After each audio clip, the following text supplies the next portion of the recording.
Pessoal, presta atenção aqui, já começamos o Precisamos Conversar com os seguintes assuntos. As mães das vítimas da chacina do Rio de Janeiro, uma mulher que se autodenomina esquerdogata, andou desacatando autoridades da pior maneira possível, e o documentário A Vizinha Perfeita. Alguém aqui já teve problemas com os vizinhos? Eu já. Não sai daí.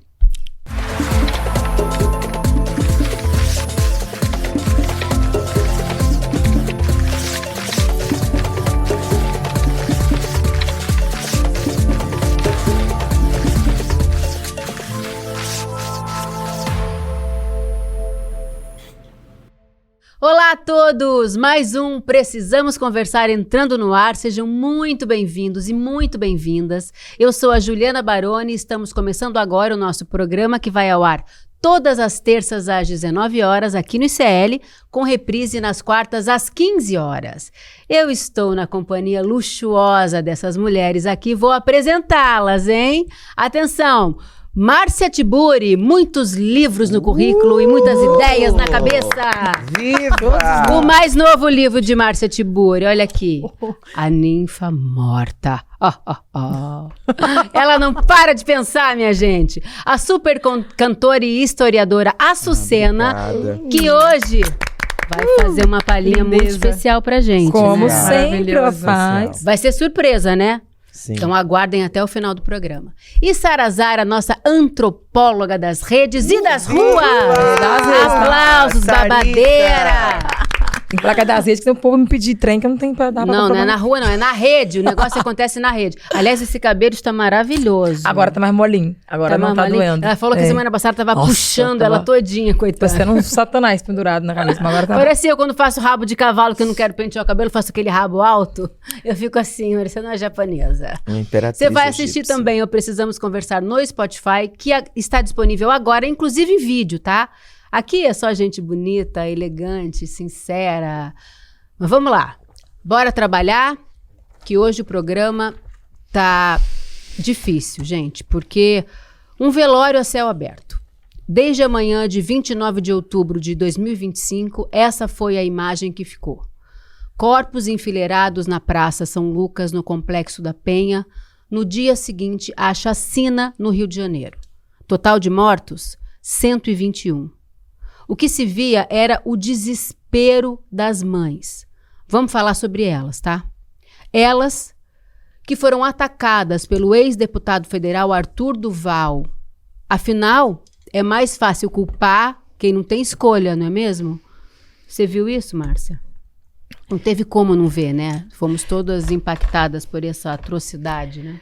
Vimos uma cena de frigorífico, carnificina, matança de gente pobre e preta para o espetáculo eleitoreiro do governador do Rio de Janeiro. Gente, eu não posso falar desse assunto sem voltar a uma memória muito intensa e tensa que eu tive na vida, que foi o fato de que eu fui candidata ao governo do estado em 2018, do Rio de Janeiro. E aí é isso, o povo acaba votando nessas pessoas que são milicianos, bandidos, canalhas, desculpem falar assim, mas é o nome da coisa, e optam por um projeto autoritário de violência, um pouco por ignorância, outro pouco porque são massas realmente comandadas, manipuladas e que são colocadas, do meu ponto de vista, sempre numa espécie de, vamos chamar assim, retórica do medo, pressão para que sintam medo. E isso é filosofia política também antiga. Vocês vão a Maquiavel, no começo da modernidade, ele já falava, quando um governante não pode se fazer amar, ele deve se fazer odiar, temer, se ele quisesse manter no poder. E eu acho que essa estratégia, todo mundo percebeu que foi puro marketing político. Mata-se gente pobre e preta, contenta-se assim, assanha, assassina, dos grupos, dessa população, afinal de contas, que foi fascistizada, que vive apegada a esse afeto do ódio, gozando de maneira racista, de maneira homofóbica, transfóbica, misógina, que tem uma satisfação emocional com esse ódio, sabe? E aí o governador deu essa tacada, porque ele é um sujeito também que Ele tem uma popularidade muito baixa, ele é uma figura inexpressiva, ele não sabe falar. Ele ganha nessa desqualificação. Ele é muito ruim como governador e como político e como figura pública e como presença e como imagem. Então ele ganha nesse momento em que ele causa esse estrago, essa catástrofe social, moral e política, e se capitaliza através desse efeito de poder causado pelo pavor e pelo medo. Porque as pessoas que estão, essa é a novidade, as pessoas que estão gozando, se sentindo satisfeitas com a matança dessas pessoas, essas pessoas estão borradas de medo de que aconteça a mesma coisa com elas. E acho que a gente pode também debater sobre isso. Eu queria, só para a gente dar o nosso recorte aqui, que muita coisa foi falada, vocês devem estar acompanhando desde o dia 1, através do noticiário no ICL, né? Aliás, eu quero parabenizar toda a equipe de jornalismo que fez uma cobertura muito difícil para quem estava lá. Juliana Dalpiva, toda a minha solidariedade, você esteve aí, não só no complexo da Penha e do Alemão, mas também na porta do IML. Então, eu quero deixar aqui meu abraço afetuoso às pessoas que participaram dessa cobertura trágica, né? Mas a gente queria trazer aqui o recorte das mães que perderam seus filhos, né? Para quem não sabe do que a gente está falando, eu estou me referindo especificamente à fala do ex-deputado Arthur Duval, e ele disse o seguinte: as mães de criminosos organizados, com todo respeito, elas falharam enquanto mães. Vocês vão me desculpar. Eu não sei se foi porque você não soube escolher o seu parceiro, se você escolheu o famoso moreno alto com cara de bandido que lhe abandonou. Você falhou como mãe. Eu esqueci de abrir aspas lá, porque é até difícil de eu ler essa fala absurda desse cara, né? Mas eu quero continuar falando com você. Não, Arthur Duval, a culpa não é sempre da mãe. Apesar do estereótipo comum e da carga mental, esse é um clichê que já caiu por terra há muito tempo. É pura misoginia. Posso dar uma atravessada? Desculpa falar. Por favor, atravesse. Mas eu quero ouvir você. Não, é que eu preciso atravessar para dizer o seguinte. Esse sujeito do MBL, ele não é simplesmente um ex-deputado. Ele é um sujeito que foi caçado. Porque ele é aquele cara é o tarado abusador, de Kiev. É o tarado de Kiev, é o tarado da guerra da Ucrânia. Eu tava na Europa na época que esse sujeito apareceu fazendo aquela fala horrorosa dizendo que as mulheres pobres eram fáceis da Ucrânia. Gente, só se falava disso na Europa inteira. E aqui no Brasil, esse sujeito acha que vai voltar. Ele falou que a fila... Como é que foi? Como ex-deputado? Que a fila de refugiadas tinha mais mulher bonita do que a melhor balada do Brasil. Olha o que é isso? Turismo sexual de guerra? Não, e além de tudo, essa coisa do padrão de beleza branco e supervalorizando, hipersexualizando mulheres em situação de precariedade, o predador. E de tragédia. De tragédia. Tarado predador. Acha que vai voltar como ex-deputado, caçado por ser o tarado de Kiev. Não, e agora, de novo, ele vem a público, ficou super, assim, em alta. Só dava ele nos feeds das pessoas que eu conheço, Triste. falando mal, é claro.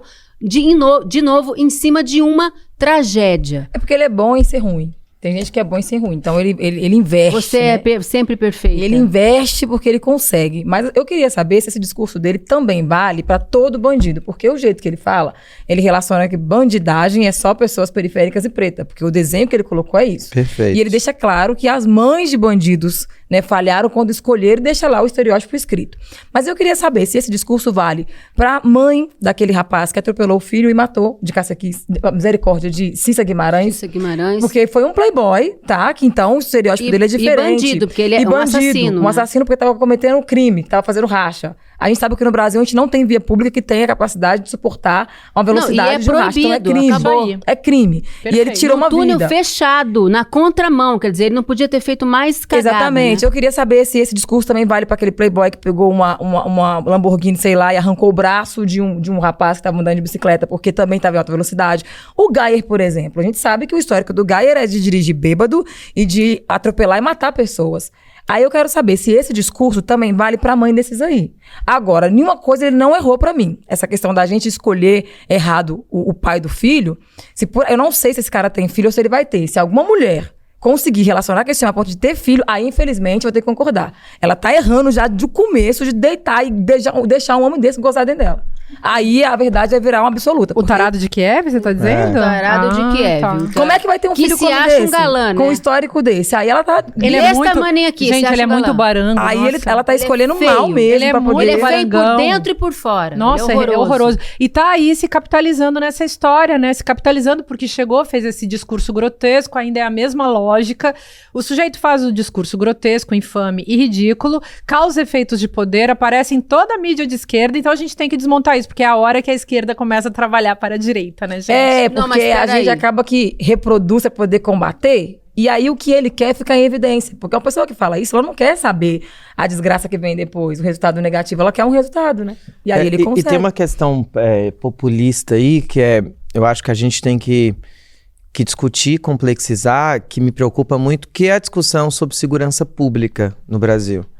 É uma discussão difícil, uma discussão cheia de contradições e complexidades que a gente tem que se propor mesmo a entender, inclusive quando ele quer responsabilizar as mulheres, as mães, ele está tirando do Estado a responsabilidade de um lugar onde o Estado não foi, onde o Estado não está, e aonde um poder paralelo se instaura para ocupar... Com autorização do Estado, inclusive. Para ocupar o lugar do Estado. Então a gente está falando de uma questão muito complexa no Brasil, que é a questão da segurança pública, que eu acho que ninguém aguenta mais o que acontece. E ninguém aguenta mais por muitas questões, porque existe um lugar de base. E parece que a gente fica naquele clichê, educação, educação, educação... Mas qual que aonde o Estado estava e está na criação dessas crianças, na oportunidade para essas crianças que se tornaram jovens e foram aliciadas pelo crime organizado. E aí você coloca a culpa nas mães? Não é só nem E quando algum político tenta mudar isso, que foi o caso do Brizola com o Darcy Ribeiro, criando o CIEPs, durou um pouco tempo, o governo seguinte destruiu, Sim, acabou com o CIEPs, que era um lugar onde as crianças podiam fazer esporte, estudo, convivência, estavam ali cuidadas, porque as mães, essas mães que você está dizendo que abandonaram seus filhos, que a culpa é dessas mães. O Estado quem abandonou essas mães. Essas mães são mães solos e você sabe, você pode dizer melhor do que... E precisam trabalhar. Quantas vezes você teve que deixar a Brisa sozinha? Hoje, por exemplo, então, o absurdo não é nem... Sua filha teve asma hoje. Pois é, e ela tá lá porque precisa trabalhar. Crise de asma. Agora pensa, a pergunta não é nem sobre o que as crianças estão fazendo, é onde as mães estão quando as crianças estão fazendo alguma coisa, né? E estão crescendo expostas a um monte de oportunidades que a mãe e o pai poderiam estar conduzindo uma educação ali, mas estão ocupadas fazendo o quê? Trabalhando. Ai, dá até vergonha de ter que explicar um tempo desse, né? Não, preguiça, porque cara, assim, primeiro se culpabiliza as mães, é um negócio totalmente patriarcal e misógino, com certeza. Se libera os pais de qualquer culpa, aliás, isso faz parte da história do Brasil. Se libera, justamente. Criança mesmo sem sendo pai. periféricos e Quando quem ocupa... Sem pai. E aí vem um verdade. negócio que aí eu vou ter que me autocitar mesmo, que é o meu livro sobre o turbotecno macho nazifascismo. O tarado de Kiev, hashtag tarado de Kiev. eu não vou mais falar o nome dele, é Tarado de Kiev. Vamos botar esse nome Acabou. do sujeito, vamos fazer um Instagram assim E eu vou dar o crédito, aliás, não vou te interromper não, sério. Não, fala, amor. Não, depois eu falo, vai. Não, então, vou eu guardar. acho bom a gente fazer uma análise do macho limítrofe. São esses caras, o que é o macho limítrofe? É esse cara que vai lá e começa a fazer essa gritaria misógina. Ele é histérico, mas ele joga na conta das mulheres toda a culpa. Por quê? Porque assim ele se capitaliza. Fazendo ódio, ele se capitaliza. Isso aí é tática vagabunda da extrema-direita, já faz um tempão da extrema-direita, que é machista, mesmo quando tem mulher de extrema-direita, que é lambibotas, para não dizer coisas mais acadêmicas, tipo Bakhtin, lambicus, né? Tipo, citando aqui alta epistemologia, alta epistemologia linguística. Bota um pi. Enfim, mas é isso, é o macho limítrofe, é o cara que faz essa cena, limítrofe, escandaliza todo mundo, fala uma tremenda de uma asneira, mas ele se capitaliza porque ele fica ali, todo seguro, dizendo uma merda Bem gigante. vestido, né? Branco. Cafonão, branco, tarado, hashtag tarado de Kiev. Agora eu vou falar o que eu tinha interrompido, você peço perdão, Então, a gente tenta não se interromper, mas às vezes numa conversa acontece isso, normal. tá, gente? Chat, segura a onda aí, que eu vou voltar a falar o que eu quero. Esse termo tarado de Kiev eu ouvi a primeira vez com a Cláudia Campolina, que é aquela atriz que é comediante, que tem um canal chamado Mundo Invertido, onde ela fala como se ela fosse um macho, né? É maravilhosa. É maravilhosa. Ela é E ela, eu tô trazendo ela à tona aqui, por quê? Porque ela sofreu um linchamento virtual por ter falado sobre esse vídeo do Arthur Duval, o tarado de Kiev. Tá? Ela sofreu um linchamento. Então eu quero, se você ainda não segue, você por favor siga @Cláudia Campolina. Ela é maravilhosa, é uma atriz que dá cara a tapa, que é uma pessoa importantíssima. Com muito humor, né? Com muito humor e muita inteligência. Ela fala o que tem que ser dito. Ela é muito criativa e aqui quero mandar o meu beijo, a minha solidariedade. Um dia, quando a gente tiver convidadas, eu vou convidar ela para participar do nosso programa, porque ela é uma mulher genial mesmo. Agora deixa eu dar uma notinha. Rapidinho, esse povo ainda reclama de liberdade de expressão. O que eles querem mais falar? Porque já fala tanto absurdo e não tem nada que restringe. O que eles querem mais, então? Eu te conto. Pelo amor de Deus, gente. Não, gente, eles querem... Por exemplo, eu sou processada por eles, não sei se vocês sabem. Pelo tarado? Não, o tarado não, mas o MBL já me processou. E aquele outro, Kim Kataguiri... Parece que eles são amiguinhos. Então, eles são todos do MBL, que é um movimento que fica fazendo importunação política sexual contra as mulheres. Toda vez que eu dou uma entrevista que eu falo deles, eles ficam me vigiando, eles me processam. Então, eles perdem, mas eles botam nas redes sociais que eles ganham. Eu sei. É uma coisa engraçadíssima. E eles fazem o assédio hoje comigo, além de tudo que vocês já sabem, que eu não vou contar de novo, eles fazem assédio judicial. Porque aí eles me fazem ter que ir lá pagar advogada, aí eles me fazem ter que ir lá me envolver com esse assunto. Eles ficam criando esse tipo de incômodo, só que assim, o que eles ficam perplexos é que eu não me incomodo. Por quê? Porque não é uma coisa pessoal. Eles me escolheram porque eu sou uma pensadora de esquerda, feminista, e que desmonto as crendices e as ideologias e as misoginias e todo o sistema de preconceitos que eles produzem, porque são especialistas, são aquilo que a gente chama, no mundo da teoria, de agitadores fascistas. É uma formulação técnica, assim, super interessante para analisar. Então, eles fazem essa canalice tentando deixar todo mundo em estado de estupor, mas a gente não fica. Sara, eu queria te perguntar, porque você é mãe solo, né? E você quando... Por opção? Mentira. Hã? Nem é por opção, não. É isso que eu queria. Então, assim... Ele diz, né, que é por escolha, você escolheu errado. Mas conta a sua história pra gente, pra ver se abre os olhos de pessoas vagabundo. desse tipo. Eu queria que você contasse a sua história. E aqui, ele não é uma pessoa só que fala, é um grupo. Ainda tem um monte de mulheres também que falam isso, né? Inclusive, tem uma coisa boa pra contar. Tinha uma cliente lá do salão que tinha essa mania de falar comigo e com Lu, que é outra mãe solo também, que veio da Bahia, que a gente não soube escolher o pai dos nossos filhos, porque existe também esse contexto de que parece que a religião precede a dignidade, né? A honestidade, a honra. Então, assim... Você estava na igreja rezando, você não escolheu seu filho lá? Então, o pai do seu filho lá, por isso que deu merda. Tinha uma pessoa no salão que ia lá e ela era muito, assim, uma família muito bonita, pai, mãe, filho, do jeito que, né, o povo gosta, tradicional. E aí ela falou isso comigo. Você não soube escolher o pai da sua filha. Eu falei, pois deixa estar, que o Saci pule seu favor. Pois o Saci pulou, que não deu 6 meses. Que ela chegou no salão e começou a conversar com a cabeleireira, cochichando, bem baixinho. E aí era um salão que a gente pensava alto, né? Salão de negrona, era tudo alto. Depois que foi saber que ela tava com vergonha de conversar, por quê?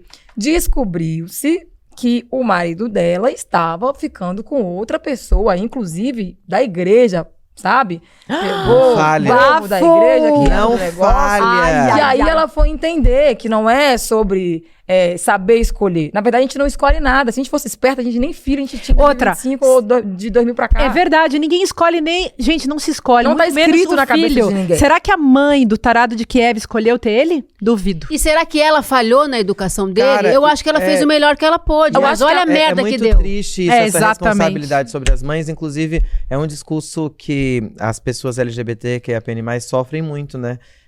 De serem um projeto mal criado de suas mães. Então, me lembra, inclusive, de uma música genial que eu ouvi há muitos anos e é uma tristeza que ainda continue sendo uma realidade brasileira, que é Meu Guri, interpretada pela Elza Soares, que eu acho que essa música cabe muito bem nesse contexto, porque a música ela já começa com a ausência do Estado e de políticas públicas que reverberem na vida da mãe e das pessoas que vão crescer em favelas, porque é interessante a gente pensar. Eu estava ouvindo um texto, antes de falar da música, do Raul Santiago, que é um educador, maravilhoso, um pensador, gosto muito, um ativista, e estava presente nos dois complexos, o complexo da Penha e o complexo do Alemão, quando aqueles corpos começaram a chegar. E ele disse uma coisa muito bonita. Primeiro, esse olhar para a favela como um lugar de potência. E ele falou, ontem foi o dia da favela, o dia 2 de novembro. Dia 2 de novembro? 3. Ou 3, dia 3. Ontem foi dia 3. Dia 3 de novembro foi o dia da favela. E ele falou, favela é um lugar de potência. É um lugar de futuro. É um lugar de belezas. A gente precisa olhar para a favela como esse lugar. E aí, voltando para a Anitta, né? Quando a Anitta fala, vocês querem que a gente cante coisas que não sejam um proibidão? Vocês querem que a gente cante um conteúdo que seja a hipersexualização ou a violência, ou o tiro, o papum? Então nos deem uma outra realidade. Então é muito importante que a gente pense que a melhor resposta para o crime organizado não é essa retórica do terror de Estado, não é a retórica do absurdo, não é a retórica da morte, porque ali é um anjo da morte chegando contra todas as pessoas da favela. E qualquer pessoa. E o Estado projetando e sendo detentor de uma pena de morte que não lhe é de direito, inclusive. É porque não tem pena de morte no Brasil. Justamente. Agora... Então, a gente... são precedentes que estão sendo colocados e legitimados sem com o absurdo, né? É a barbárie. É a barbárie. E o massacre, né? O massacre pra, claro, causar aquele efeito também na imagem. A pessoa vê... Não, o paliativo, porque aí tem a questão da segurança pública, que é uma resposta que o Estado precisa dar. Como que eu dou essa resposta? E essa que é a contradição que as pessoas... A gente precisa levar esse debate de forma simples, porque eu acho que é complexo, mas também é simples. As pessoas têm a possibilidade de entender sem ser massa de manobra. Por isso que, só para terminar meu raciocínio, trazendo a grande Elza Soares e o Chico Buarque, que segundo o Chico Buarque de Holanda, a Elza Soares entendeu muito melhor essa canção do que ele, que é: quando seu moço nasceu meu rebento, não era o momento dele rebentar. Olha a questão de escolha aí. Já foi nascendo com cara de fome, eu não tinha nem nome para lhe dar. Como fui levando, não sei explicar, e assim fui levando, e ele ia me levar, e na sua meninice ele um dia me disse que chegava lá. De repente ele chega, ele vira notícia. Sabe como é que ele vira notícia quando ele chega lá? Uhum. Assassinado de peito pro alto, em cima de um morro. Então esse é um retrato de um Brasil. E essa mãe tá aí, essa mãe tá viva, essas mães estão lá. E respondendo, Ju, acabou que eu não respondi, o que eu fui entendendo hoje como mãe solo, tá? Acho que a mulher como mãe, ela só erra mesmo, de verdade, quando ela negligencia ou quando, sei lá, ela é negacionista em saber que o patriarcado existe. Porque quando a mulher, ela acredita que ela vai mudar a vida dela para poder fazer o pai um homem realizar o sonho dele como pai, é aí que a gente erra, sabe? De querer ter filho, mesmo sem não querer ter o filho, porque um homem resolveu que quer ser pai, a gente vai lá e cede. Aí, a gente coloca a escolha do homem na nossa vida. Isso é o nosso erro. Porque uma coisa é a mulher falar, eu quero maternar. Independente se o pai vai estar presente, se alguém vai me ajudar, eu quero maternar. Agora, quando a gente resolve ter filhos, por algum motivo, no meu caso, eu nem resolvi. Mas a minha imaturidade de não conhecer o meu corpo, de não entender o momento direito, acabou que eu tive o filho e eu já entendi na primeira. Pai é isso. Se ele quiser, se o homem quiser ser pai, ele pode. Se ele quiser também não ser, ele vai não ser. Por isso que eu escolhi não ter filhos mais. Porque se eu tiver um filho um dia, vai ser porque eu vou entender. Eu quero maternar independente se vai ter um pai ou não. Agora, toda vez que uma mulher resolve fazer o homem ter sonho, porque eles sonham, né? e acreditar que o patriarcado não existe, igual essa moça lá do salão, que isso é coisa da sua cabeça que você escolheu, ela vai saber o seguinte, o homem vai ter o direito de escolher não mais paternar e não tem nada no Estado que obrigue ele a ter uma função de pai. E a gente não tem o direito de falar assim, agora eu vou comprar um cigarro e fugir no mundo. Não, a gente fica. Não tem cigarro feminino? Agora, por um lado, pior que tinha nos anos 80, tinha Por isso que tiraram, aqui, porque as mães estavam indo buscar. Aí tiraram, Eu quero dar uma absurdo. boa notícia pra gente e pro público que tá em casa. Porque se por um lado a gente tem Arthur Duval falando atrocidades, por outro nós também temos o desembargador de Santa Catarina, João Bush. Ele escreveu uma carta a uma moradora do Complexo do Alemão. E eu vou ler uns trechinhos aqui pra vocês. Na última terça-feira, eu vi sua entrevista no Jornal da TV. A senhora voltava para casa com sacolas de supermercado nas mãos e foi parada por uma repórter que queria saber sobre a chacina ocorrida mais cedo nos complexos da Penha e do Alemão. Sua entrevista me marcou profundamente. Moradora desde sempre da Penha, a senhora disse que já não tinha mais esperança, que nessa altura da vida, tendo visto tanta tragédia, tantas operações policiais, tantas pessoas próximas assassinadas, não acreditava mais que um dia a vida melhoraria. Tudo era tristeza. Em seguida, a senhora se despediu da repórter e retomou seu caminho para casa, cambaleante, cansada, segurando as sacolas. Hoje já é domingo. Faz 5 dias que eu penso na senhora. Faz 5 dias que eu estou andando ao seu lado. Faz 5 dias que tento carregar as suas sacolas até a sua casa. Sabe, dona Anice, sempre tive o cuidado de não me arvorar em senhor das verdades e me incomoda muito ver quem acha que sabe de tudo, cegado por redes sociais e algoritmos. Pessoas com quem é impossível argumentar com base em fatos e lógica. Essa chacina, para mim, que vivo em um apartamento confortável, localizado em um bairro seguro, saneado, arborizado, com espaços de cultura e lazer, provocou espanto, lamento e indignação. A carta na íntegra você pode ler lá no portal do SL Notícias, na coluna da Amanda Miranda. Essa carta eu li toda, me fez chorar. Eu recomendo, vale a pena. Tá na coluna da Amanda, e quem é o editor-chefe é o nosso queridíssimo Chico Alves, que eu quero aqui me parabenizar por essa sensibilidade e também parabenizar o João. A Márcia conhece ele, né, Márcia? Conheço o João. Ele tem uma vida em busca da dignidade, da defesa dos aprisionados do Brasil todo, então é muito bom acompanhá-lo nas redes, eu já tive o prazer de conversar. E a gente quis trazer para mostrar para vocês que, olha, um homem de Santa Catarina, que é um estado majoritariamente de direita, né?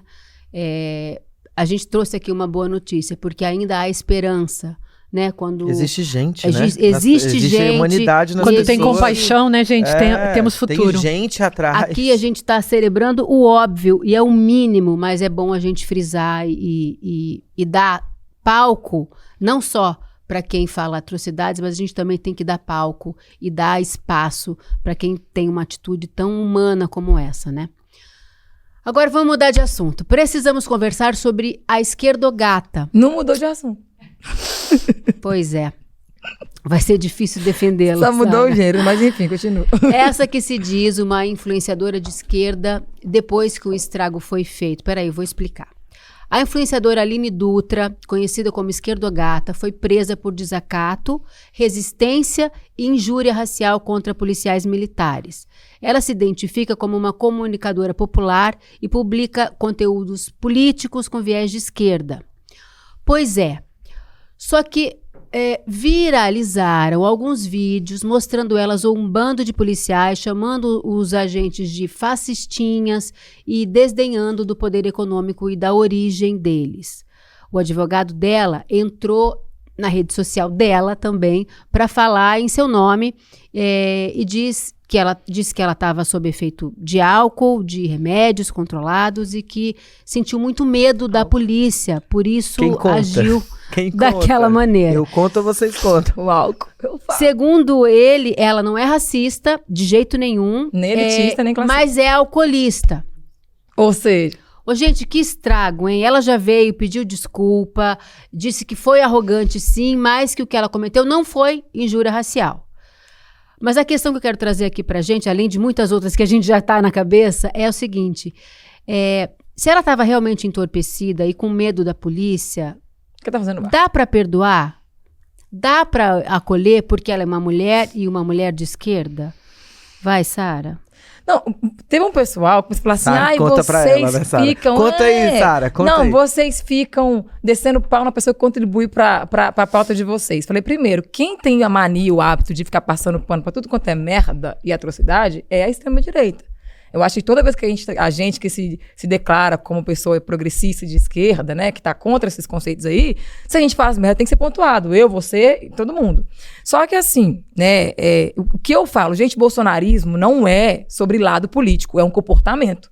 E o que mais tem são pessoas também dentro do campo de esquerda com esse comportamento, entendeu? Porque às vezes as pessoas vão achando brecha para poder achar uma relevância, um assunto ou outro, mas interno, assim, lá dentro mesmo, lá no fundo, tem muita coisa que a pessoa não quer abrir mão para aprender. Eu conheço um monte de gente que fala, Sara, sobre isso aqui, ó, eu tô aprendendo porque eu tenho pensamento elitista, eu tenho pensamento racista, e a pessoa se abre e fala, eu quero aprender a ajustar. Se a pessoa não aceita, não entende, é porque na cabeça dela ela tá certa e pronto. Aí trouxe aquele advogado que tem uma... Olha que aquele homem tem uma lista, assim, ó, Ele não é uma pessoa idônea, né? Vamos dizer assim. Ah, não? Não, que eu tenho não aqui uma sabia. listinha aqui das coisinhas dele. É muita coisa mesmo, muita coisa. Aí como é que você pega alguém pra te defender que é pior que você? Pra poder lascar? Aí agora eu sei também que estão analisando os tais dos... como é que se diz? Atestado médico. Foram mais de 100 atestados, que não sabe mais a procedência. Aí você vai vendo. A pessoa, ela utiliza a pauta da educação, a pauta de pessoas de grupos marginalizados para conseguir um espaço na rede social, mas, na verdade, ela só tem um discurso, que ela prega totalmente diferente, entendeu? Aí você faz o quê? Você vai aplaudir? Cara, você tem que pontuar. Ou então vai pro MBL processar Márcio. A Márcia tem um ponto interessante também para compartilhar com a gente. Eu, assim... Confesso que eu nem gostaria de estar falando da Aline, da Esquerdogata, porque eu acompanhei um pouco, não muito assim, mas acompanhei um pouco a história dela ao longo desses anos. E mesmo que eu não assistisse todos os vídeos, um que outro eu assisti ao longo desse tempo, e acho que ela fez esse voo, né, rumo ao topo. E aí, realmente... Na hora que ela chega nesse lugar com muitos, milhares, né, de seguidores, centenas de milhares de seguidores, e quando ela chega nesse lugar fazendo todo um discurso da moral da esquerda, da ética da esquerda, que é uma ético-política, e ela chega com um vídeo desses, produz na mente das pessoas uma contradição, uma sensação de contradição, e sobretudo porque nessa contradição... o discurso é de ataque à pauta que ela mesma defende. É isso que deixou as pessoas escandalizadas. Mas aí eu preciso mexer num cálculo aqui político, que é um cálculo ético-político, é o seguinte. A esquerda, as mulheres de esquerda, acolheram Cíntia Chagas, que é uma influencer de direita, marcada por vários preconceitos. E a gente soube, no caso da Cíntia Chagas, separar a mulher e dos preconceitos. E eu acho que com a Aline a gente pode fazer a mesma coisa. Separar a pessoa física dos preconceitos. Porque, na verdade, ninguém tem nada contra a Aline. Todo mundo tem contra os preconceitos que ela expôs ali naquela sua fala. Seja por uso de drogas, por uso de álcool, seja pelo motivo que for, ninguém é inimputável, embora, claro, possa ter os atenuantes jurídicos aí da história. Mas eu diria... A mesma coisa vale para os esquerdomachos que praticam misoginia, os racistas de esquerda. Quer dizer, a gente consegue separar por quê? Porque a pessoa está tentando fazer uma coisa, digamos, em nome das lutas, em nome dos direitos, e aí ela cai em contradição. Esquerdomachos caem em contradição, racistas de esquerda caem em contradição, todo mundo tá capacitistas com e tal. Suas estruturas, né? Com Então, eu tomaria um pouco pouco de cuidado para não malhar uma mulher de esquerda, porque a gente não malha as mulheres de direita nesse nível que eu acho que a Aline pode estar sendo malhada. O que a Aline tem que fazer? Vou falar aí. Um amigo meu, muito importante, cujo nome eu não vou dizer agora, esse sujeito, gente, ele foi canceladésimo. E aí, fui um dia conversar com ele, E aí ele tava assim, arrasado, porque ele também tava no topo, caiu lá abaixo do inferno, abaixo do tapete. E aí eu disse pra ele, olha, e ele, claro, eu confio nele, né? Eu acho que ele tá falando a verdade. Mas eu disse assim, sabe, quando acontecem essas coisas com a gente deve se voltar pra dentro, fazer uma análise da consciência, uma análise das ações, uma análise do mundo, uma análise das nossas prepotências, porque tem muito, que acho que a Aline teve um ataque ali de prepotência. Ela começou a falar todas as ignorâncias. A prepotência é um hábito das pessoas. Mas olha só, nenhum álcool, acho que você vai tocar nesse assunto também. Nenhuma substância muda a tua forma, o que tem dentro de você. Mas intensifica. O que intensifica, com certeza, deixa você mais agressivo. Pelo contrário. Mas né? não, a boca diz o que o seu coração tá cheio. Tem um ditado em latim que fala in vino veritas, no vinho a verdade. Pois é. Então, ou seja, outras paráfrases desse ditado entra o vinho, sai as verdades. Não necessariamente também. Mas eu acho que no caso da Cíntia. Qual é o nome dela? Aline. Tá. Eu acho que ela vai ser acolhida na medida que ela sofrer uma agressão, na medida que ela for ridicularizada por ser mulher e não pelo que ela disse. Eu acho que a crítica a ela tá sendo pelo... Claro, você sabe disso também. Pelo comportamento. Assim. E eu acho que no momento que ela retorna, que ela faz a meia-culpa, eu acho que de fato a gente precisa entender que nós não estamos aqui, e até como essa bancada, para sugerir e para endossar e ser uma bancada do cancelamento. Eu acho que o cancelamento é algo que a gente quer que faça cair por terra, inclusive. Mas qual é a diferença entre a postura da Aline e a postura de uma pessoa de direita ou de extrema direita? 2 pontos. Primeiro que a Cíntia Chagas é declarada. Eu prefiro inimigo declarado do que aquele que anda dormindo junto comigo. Porque o declarado eu já interessante. sei. Essa desgraça falou, eu já espero dela isso. E o segundo ponto, mesmo ela sendo inimigo declarada, ela sentou e verbalizou. Você tem noção de que é uma vergonha pra alguém ter que ir contra o seu conceito e falar, gente, realmente o movimento feminista me salvou? Pra Cíntia Chagas, isso foi uma vergonha, porque ela sempre deitou e malhou o pau nas feministas. Ela reconheceu, Porém, ela reconheceu. O negócio, pra mim, não é o erro das pessoas. Você pica uma criança, você mata uma mulher, esconde o corpo dela, o negócio é o depois.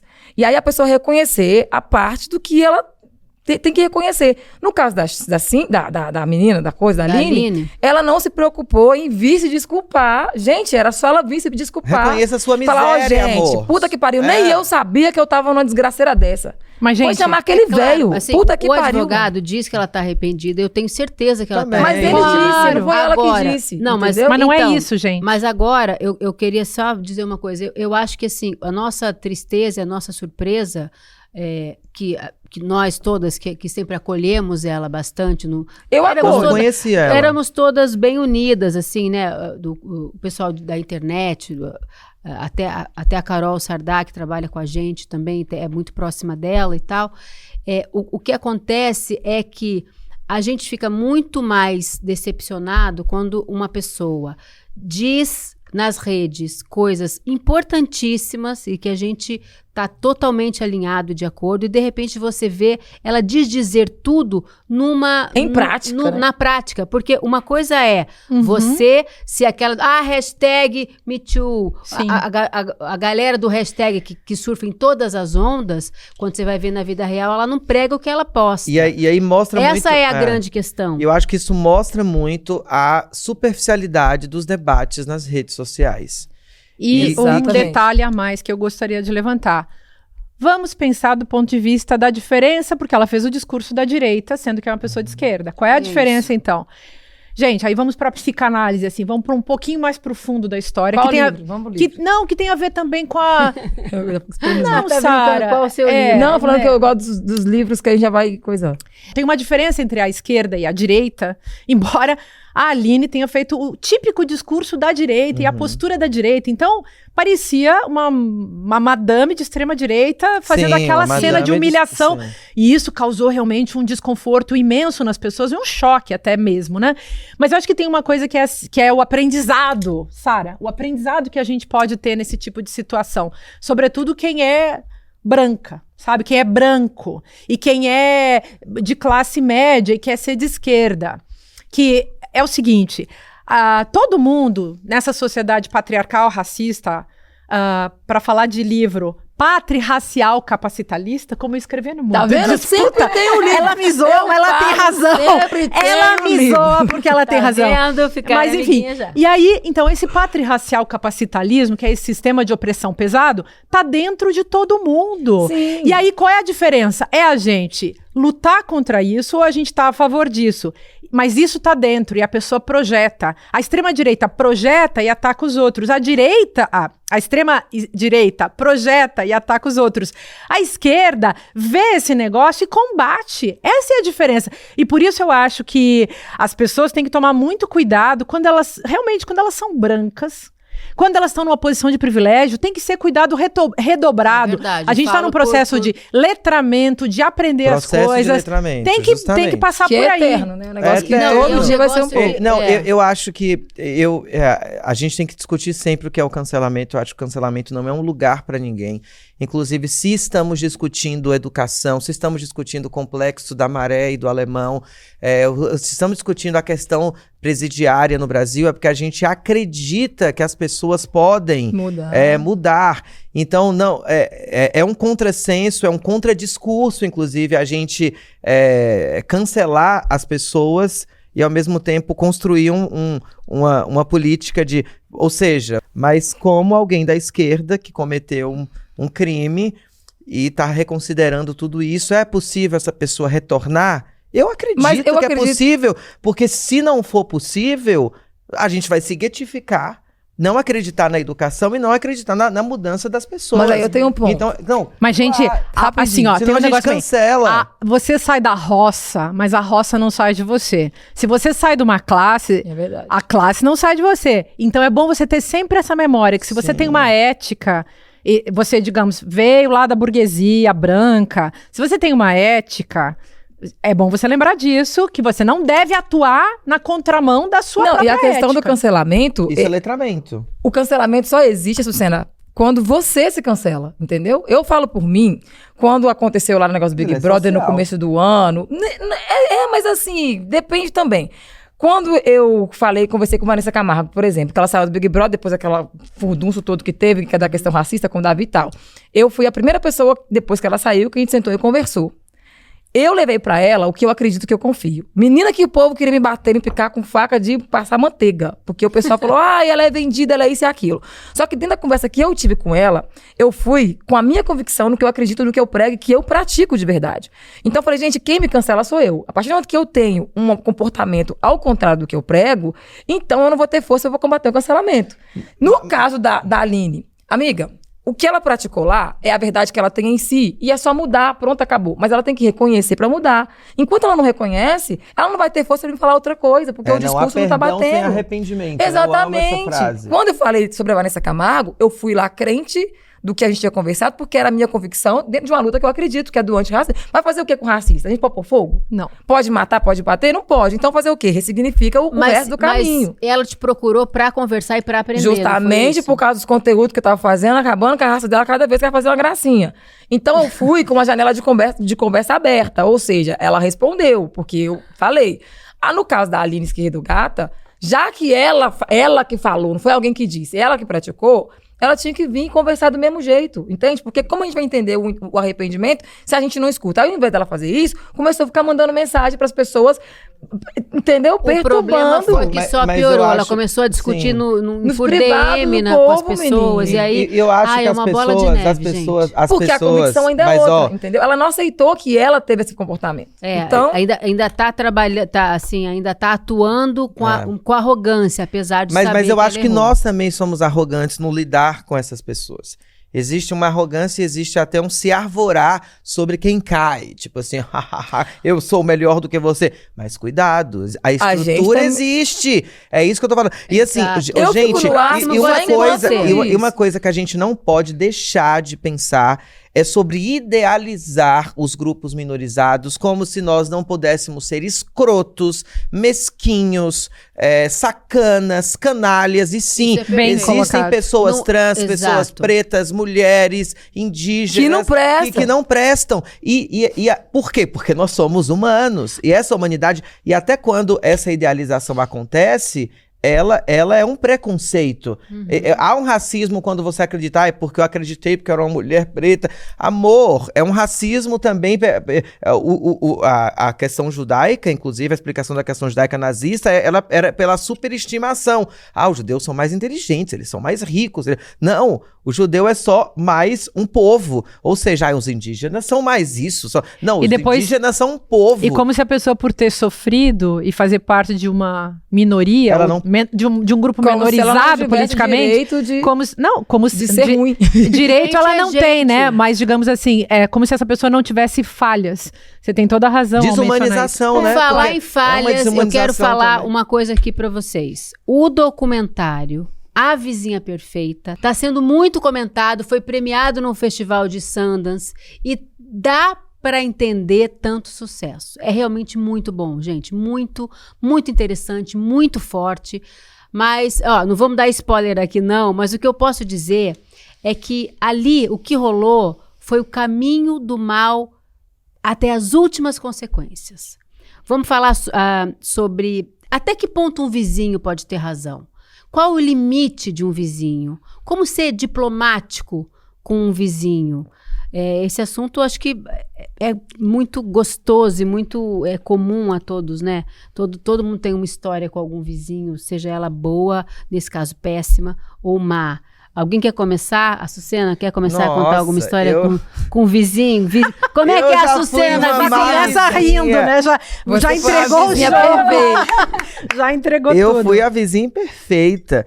Mas primeiro dizer que esse documentário me deixou, assim, muito abalada pelo teor de... Ser real, né? E pelo teor de terror que vai se apresentando e vai se aumentando como um monstro mesmo. É algo que vai crescendo como uma avalanche. Então eu assisti, assim, me arrependo de assistir de madrugada, porque fiquei... Não é um consegui filme dormir. que mexe muito com a gente. E a estética também, porque todo o filme é todo montado em cima de câmeras policiais, exatamente. Da vida real. Né? Então, Nossa. assim, é uma imagem crua, uma imagem real que torna tudo mais visceral e mais chocante. E brinca né? com o cotidiano, né? Então você vê o cotidiano se desdobrando no absurdo, até o absurdo. E eu na época da faculdade, em 2011... inventei de montar uma república com os amigos. E a república, coitado do seu Oswaldo e de sua mulher, cara. Eu lembro que... Pô, um beijo, seu Oswaldo. A gente, ficou tudo bem, não ficou? Subindo ali a Santanésia, no Butantã, eu estudei na USP, então a gente se reuniu ali para morar naquele bairro do Butantã, e éramos 9 estudantes em uma casa enorme. Você vale por 3? E a gente, mas não era só eu, a vizinha. A questão é que não era só eu, cara. Éramos todos. E eu lembro que um dos fatos mais fatídicos que a gente inventou de fazer uma festa. E a festa foi um sucesso. Quando deu, assim, 3 da manhã, tava uma galera pelada na casa. E não tinha muro. E aí os vizinhos loucos... Veio a polícia, e era a época que a gente estava lutando, em 2012, contra a PM no campus, porque a PM não podia entrar no campus. Você tem a polícia universitária justamente para que a polícia militar não entre, porque a universidade não é coisa de polícia. E a polícia entrou nessa época no campus, começou a adentrar o campus da universidade, e os vizinhos chamaram a polícia para acabar com a festa. E eu lembro que teve um episódio, aí a Júlia veio, minha colega de gente, a PM chegou, todo mundo ficou em silêncio, alguém, a PM, fora a PM, todo mundo, isso numa casa, meu amor, numa casa. Claro que no outro dia nós estávamos sendo convocados por toda a vizinhança e a gente não melhorou. Então eu sou um exemplo. Mas vocês convidados a ser porque a gente foi retirado da vizinhança. Uhum. Então foi um ano de inferno, porque pra gente era alegria. Gente, a gente queria fazer sarau quase todo dia. A gente queria quase toda... Então, você assim, era a vizinha perfeita. Não, eu era a vizinha, eu e mais os 9, né? Porque essa responsabilidade não vem só pra mim. Era praticamente uma Mas eu lembro que teve um episódio em outra república que a gente teve que mudar, porque só durou um ano de contrato. Durou muito. Que o vizinho veio com as panelas, assim, calem a porra dessa boca! Então, enfim. Enlouquecendo o vizinho. Ou seja, eu acho que os estudantes universitários precisam ser mais consequentes e a gente não gosta. A gente não gosta de ser chamado. De ter nossa atenção porque chamada. é a fase da liberdade, de testar os limites, de sair da casa dos pais e morar sozinho. Mas hoje eu entendo meus vizinhos. Ah, tá Hoje eu vendo? entendo. A vida dá muitas voltas. Nada como o tempo, né? Não, na vida eu da tava gente. muito errado. A gente tava muito errado. Imagina, um sarau todo dia. Que E porra é você, essa? Sara, histórias de vizinhos? Não, menina, eu cresci em comunidade, né? Eu morava em beco. Então, assim, mesmo sem querer, você tem contato com seu vizinho, porque ele tá praticamente passando dentro do seu quintal, ou do seu portão mesmo. Mas em comunidade, assim, tem o povo que é estranho, né? Que faz uns barracos e outros de vez em quando. Mas tem muita... Como é que se diz? Familiaridade, assim. Sim. Parece que você é parente. Então, sempre tem a vizinha que sabe que a mãe foi trabalhar e olha os meninos que tá na rua. Sempre tem aquele vizinho que conta pro pai que tá fazendo na rua. Então, a gente teve... Eu acho que por isso que eu sou uma vizinha muito flexível. E de dividir comidas também, entendeu? Ah, isso é muito bom. E aí, até no condomínio que eu moro hoje, eu tenho essa mania. Aí eu fiz amizade com umas duas vizinhas lá, então eu faço a canjica, da casa 16, eu levo na portaria. Porque eu tenho essa mania mesmo. E em favela a gente faz isso, né? Fulano, tem feijão cozido? Você me dá um pouquinho. Eu fiz bolo, né? Então é muito assim. Eu aprendi a ser uma boa E vizinha além por de causa tudo, da minha você é comunidade. mineira, né? Mineiro adora compartilhar comida. Comida boa, a gente divide. Comida Comida boa. besta. Eu já Nossa. pensei aqui no barulho dos gemidos da vizinhança. De quem? Não, os gemidos. Na tua casa não tem gemido, não, Não, Sara? eu moro em apartamento. Gemidos. Então é comum a Eu não gente tô sentindo escutar, dor, a vou gente gemer por quê? escutar grandes gemidos. Eu não sinto depois de mim em casa, não. Aí é a vizinhança da felicidade, né? Você não tem Porque quem transa A Márcia namora. Ela... A Márcia namora. Quem Olha transa o não bullying. perturba ninguém. Olha o bullying A aqui. Márcia namora. namora e escreve livros. a Márcia, Explica. gente, tem um... Qual que é o E livro do namora um psicanalista, amor. Como é que é É. o nome da especialidade dele, do cara lá que ele estuda? Ah, Aquele ele senhor. ele Aquele estuda um. os Winnicott, Ferenczi, essa galera. Esse aí. E esse aí. Freud. Freud, ele conhece todo, é o íntimo dessa turma toda. Cuidado, hein? É, cuidado, mas ele não é meu Histórias vizinho. de vizinho, tem? E eu tenho história de vizinho dos outros, mas o meu, eu posso dizer, gente, eu sou uma santa. Eu sou a única pessoa no mundo que eu conheço. Eu não tenho memória de ter ido numa reunião de condomínio ao longo da minha vida. E às vezes, lá no meu prédio, eles fazem reunião de condomínio, na parte de baixo, assim. E eu recebo aquele convite, nem vou. Eu passo por eles, assim, toda arrumada, Mas vai falar assim, ai, embonecada chata, pra ir nem- pra farra. nem se tô mistura brincando. com a gente. E só dá um beijinho, assim, sabe? Beijinho no ombro, tchau.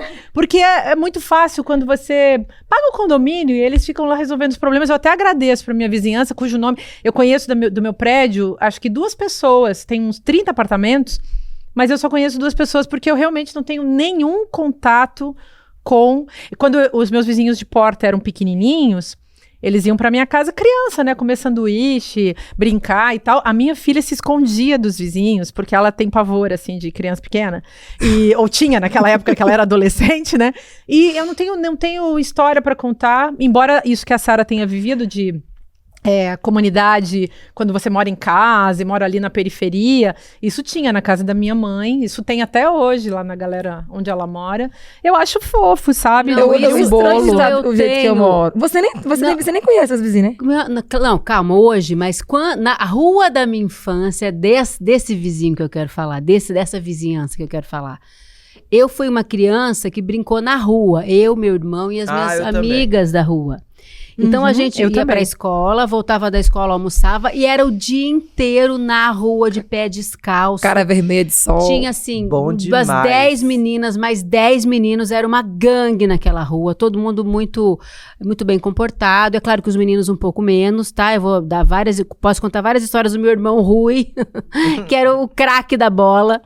Mas tinha um vizinho que era o terror da rua, que era o seu Esteves. Era um senhor que morava sozinho, numa casa da esquina, assim, fechada. E os meninos, ele era muito rabugento, porque se caía a bola no quintal dele, ele furava a bola. Eita! Ele não devolvia, não, ele furava É a que bola. ele nasceu inteiro, né? Não nasceu criança. Então, Aí nasceu ele assim, nunca teve... ele tinha ódio das crianças porque faziam barulho. É uma história muito parecida com do filme, com o documentário, né?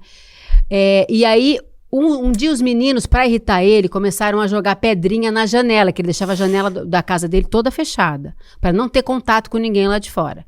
Os meninos começaram a jogar pedrinha na janela dele. E um dos meninos batia na porta, não tinha nem campainha, acho que batia lá e saía correndo.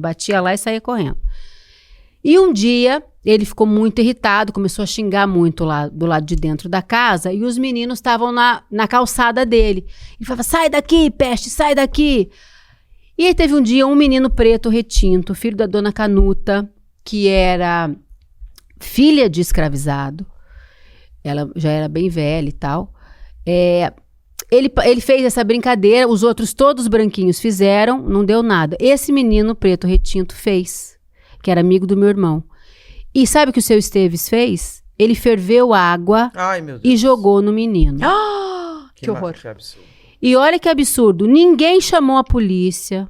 E o menino se machucou. O menino se machucou. Sorte que ele, assim, pegou num lado do corpo dele, que ele ficou com queimaduras pro resto, assim, com cicatrizes pro resto da vida. Que horror. Não pegou nele inteiro, porque O ele foi... rosto pegou, Ju? Pegou um pouco no rosto e aqui no lado todo. E ele foi pro hospital, foi um horror.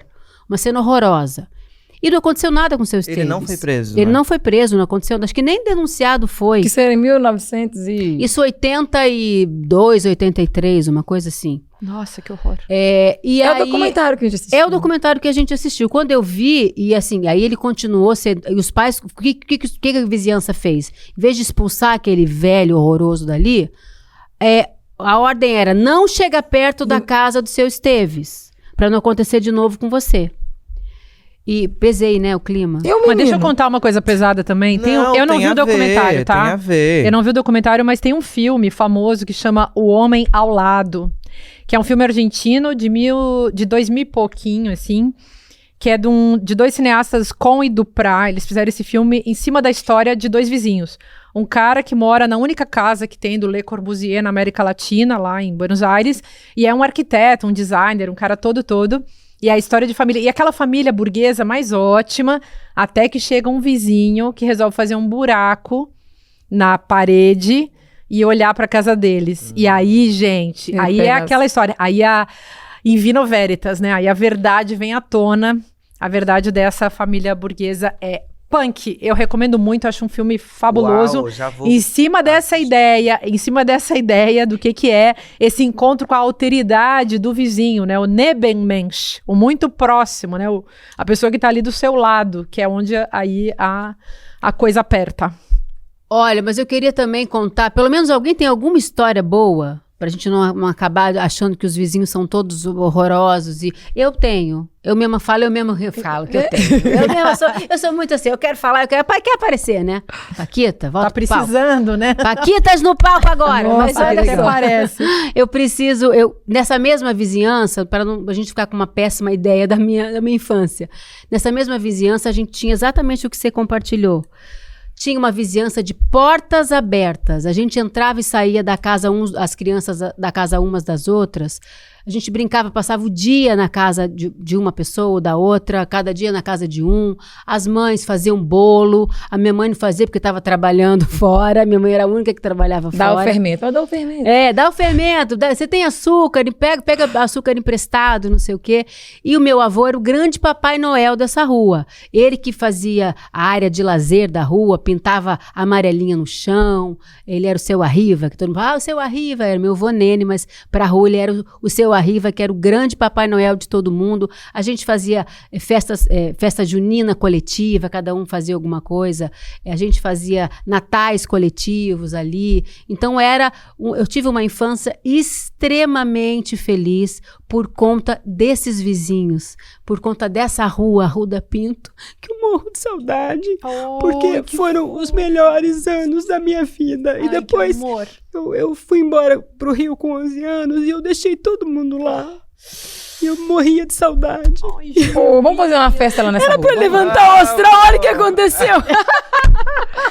A história feliz saiu pela culatra. Não, pra finalizar então rapidinho, há uma Como vizinha... chamava a rua? Rua da Pinto. Ô, Ju, tem uma vizinha lá em Belo Horizonte que a gente deve muito mérito pra ela lá em casa. É a dona Cida de Soaerto do Salgado. É que a gente tem a referência, né? A dona Cida de Soaerto do Salgado. Lá em casa, meu pai era epilético, então ele tinha dificuldade de trabalho. Então a gente passava muito aperto em algumas questões de segurança de alimentos mesmo. Aí eu lembro que teve uma vez que a gente era pra almoçar, não tinha nada pra fazer, pra comer, nada. E aí, essa vizinha, a dona Cida, bateu no portão e falou, seu Zé, a minha patroa todo mês dá uma cesta básica pra alguém. E aí, esse mês ela não tinha quem dar e perguntou se eu sabia de alguém. Eu lembrei do senhor. O senhor quer essa cesta? Então, tipo assim, essa vizinha que via a realidade da gente, né, que compartilhava a nossa vida e sabia da dificuldade, ela foi muito, assim, certeira no dia. E eu não esqueço ela de jeito nenhum. Então, acho que pra mim, hoje, é estranho morar num condomínio onde as pessoas não se conhecem, não conversam, porque você perde, sabe? Esses pequenos detalhes de ajuda, assim. Precisamos São Paulo é conversar. um pouco assim, também é psicanálise, né, gente? Qual Porque agora livro, vocês estão Márcia? contando essa história. Eu lembrei. Isso aí. Qual é o lembrei livro de da várias Márcia de vizinho? coisas Não é da possível que ela infância. tem. E um momento, assim, bem bonito que ficou na minha vida toda vez. A minha mãe uma vez saiu e deixou a gente pra vizinha que morava na casa, assim, sei lá, tinha que atravessar a rua, fazer um negócio lá pra chegar na casa dela. Mas a nossa mãe nunca nos deixava sozinha e nos deixou sozinhos. E aí, essa mulher chamava Romilda, nunca esqueci dela. E ela resolveu nos agradar e ela foi fazer pipoca. E eu achei muito fofo aquilo, porque ela fez tanta pipoca, que a pipoca começou a sair da panela, e a pipoca invadiu a cozinha e virou um negócio, na minha cabeça de criança, era como se a cozinha inteira tivesse virado um mar de pipoca. E até hoje, eu gosto de fazer pipoca na panela, mas eu nunca consigo fazer transbordar. E eu sempre lembro dela. Eu sempre lembro dela. Romilda. Fala, Eu hambúrguer da sempre pipoca. lembro da dona Romilda com aquela panelaça de pipoca que transbordava. E aquele negócio, eu lembro dela varrendo a pipoca, gente, até hoje. Gente, que Olha maravilha. que coisa, né? Tem Gente, coisa, né? calma, que ainda não acabou, mas é só um recadinho. Se você quer continuar essa conversa e ficar por dentro de tudo que vai rolar por aqui, aponte seu celular para o QR Code que está aparecendo aqui na tela. Nesse canto. Ou acesse icl.com.br /precisamos conversar e entre no nosso grupo exclusivo de WhatsApp. Lá você vai receber o link para assistir ao nosso próximo encontro e ter acesso a conteúdos exclusivos. Antes de acabar, claro, a gente não pode deixar de homenagear o maravilhoso Lô Borges, que nos deixou no último dia 2 de novembro. Eu só quero dizer, gente, que Clube da Esquina, para mim, é um dos álbuns mais lindos da história e que a música brasileira é foda. Concorda comigo, Açucena? Indubitavelmente. Eu sempre costumo dizer que temos muitos trunfos e um deles é a canção brasileira, que a gente tem um orgulho de hastear essa bandeira maravilhosamente. Eu faço parte de uma história que tem as Bahias e a Cozinha Mineira como princípio, né? Eu venho dessa banda, eu crio essa banda, e a primeira formação era toda de mineiros, do sul de Minas, e eram todos apaixonados pelo Clube da Esquina, devotos pelo Lô Borges, por Milton Nascimento, Toninho Horta, toda essa galera linda. E, sem dúvida, o Lô foi um tesouro do Brasil, um grande artista da maior grandeza de melodias e letras absolutas e fundamentais.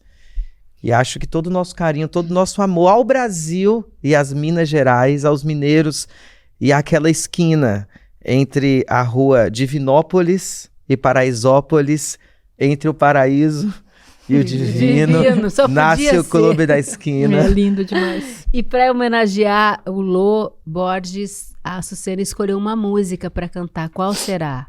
Vamos descobrir agora. Vambora Canta, Açucena, canta, meu amor. sem nenhuma pretensão, mas com muito amor por você, Lô, por sua memória e pelo Clube da Esquina. Viva Minas Gerais e viva o Brasil. Vento solar e estrelas do mar, a terra azul da cor de seu vestido. Vento solar e estrelas do mar, você ainda quer morar comigo? Se eu cantar, não chore não, é só poesia Eu só preciso ter você por mais um dia. Ainda gosto de dançar. Bom dia, como vai você? Você vem? Ou será que é tarde demais?